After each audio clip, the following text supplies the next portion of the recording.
Pensamento é o hábito ou efeito de pensar, consequência dos nossos padrões ou crenças, ou que ocorre influência de acontecimentos na nossa vida, né? Influências externas.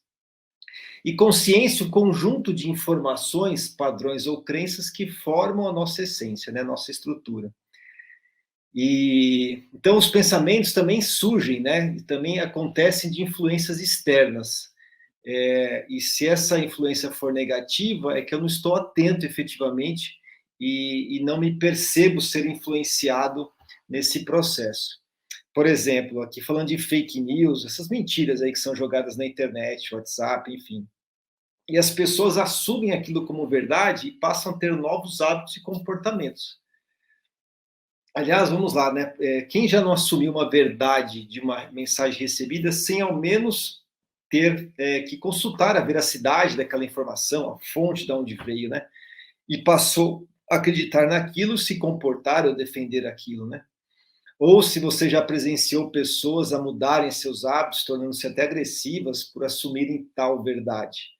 Isso é o que mais vem acontecendo hoje, né, no dia a dia. As pessoas estão recebendo muita informação de todos os lados e acabam nem tendo o tempo, talvez, né, colocar aqui entre aspas, de lidar com aquela informação e acabam, de forma até inconsciente, assumindo como verdade. Então, se a gente não ficar atento, é assim que o meio, né, vai nos moldando nossa vida e nós nem percebemos. E aqui eu estou falando apenas de hábitos, né? Pensar, agir ou reagir. Não vou nem entrar na questão dos sentimentos, que vem nesse pacote, né, como ansiedade, estresse, nervoso, adoecer nosso corpo. Vamos ficar aqui realmente, né, na questão apenas dos hábitos ali, que podem piorar as relações com brigas, separações e conflitos, enfim. Muito bem. Agora, isso tudo é o mundo externo definindo o meu mundo interno, né? Isso que a gente tem que tomar muito cuidado. No livro O Poder do Agora, de Eckhart Tolle, que eu recomendo, sobre consciência e pensamentos, ele fala o seguinte: pensamento e consciência não são sinônimos. O pensamento é um pequeno aspecto da consciência e o pensamento não consegue existir sem a consciência, mas a consciência não necessita do pensamento. Os estudos sobre consciência ainda não atingiram um ponto final, né? Que é assim, exato, e acabou.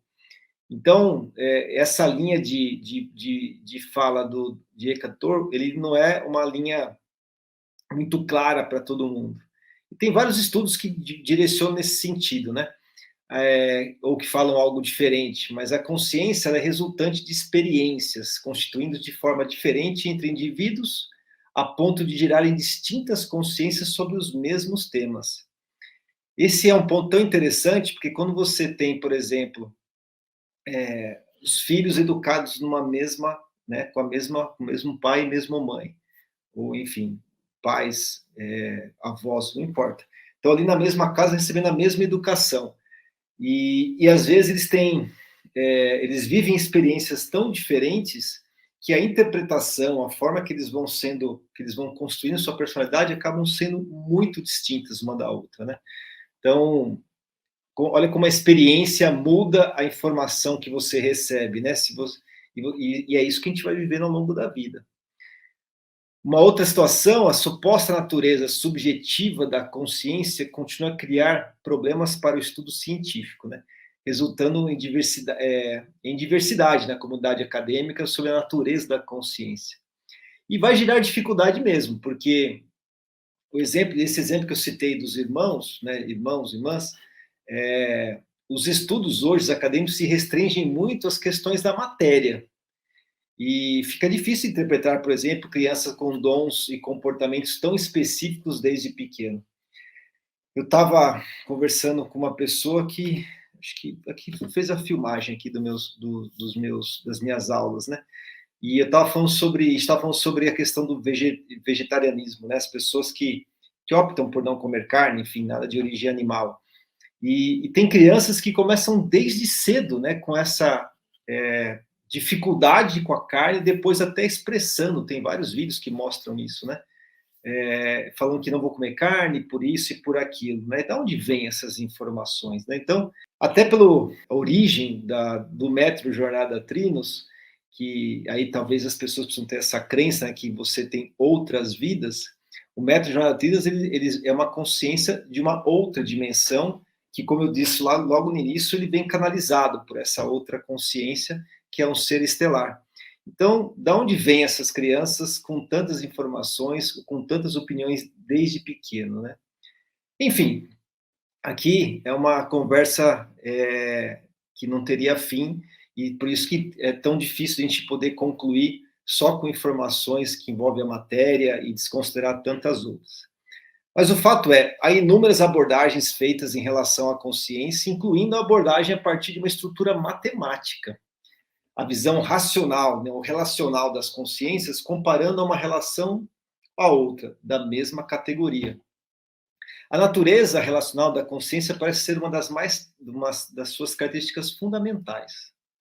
E não se pode ainda montar um desenho claro e completo da consciência, embora muitos estudos já são incorporados como básicos para sustentar novos estudos, pois estão favorecidos por muita comprovação científica. E isso é maravilhoso, né? Que é o estudo da neurociência, enfim, tem tantas coisas que eu acho que agora só precisa agregar um pouco essas informações que, diríamos assim, não locais, né? Mas, pois bem, fiz esse contexto todo, agora, como o pensamento se relaciona com a consciência, né?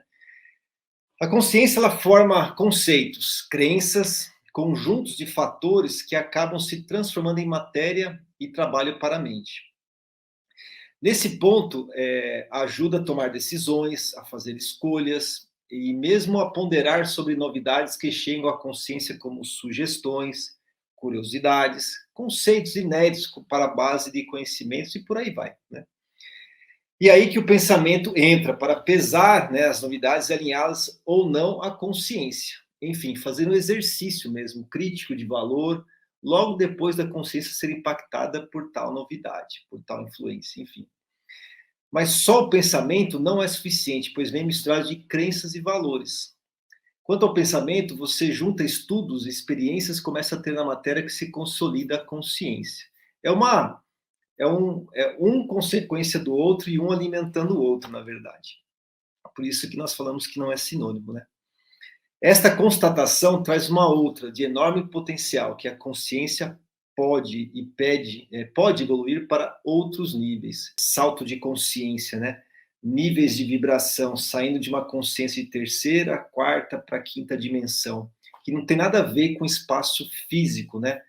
Espaço geográfico, e sim com vibração. Estado de consciência, quando você vibra com comportamentos que te geram sentimentos como ansiedade, tristeza, raiva, você está numa baixa vibração. Se você é predominante dessa forma, você está num estado de vibração que atrai muitas coisas desafiadoras para a sua vida, para não dizer problemas e situações ruins, né? Agora, quando você começa predominantemente sair de conflito, de competição, de separação, por uma questão de harmonia, colaboração e conexão, aí você começa a colocar a tua vibração num outro estágio. E aí entra para uma vibração, para um nível de quarta e quinta dimensão.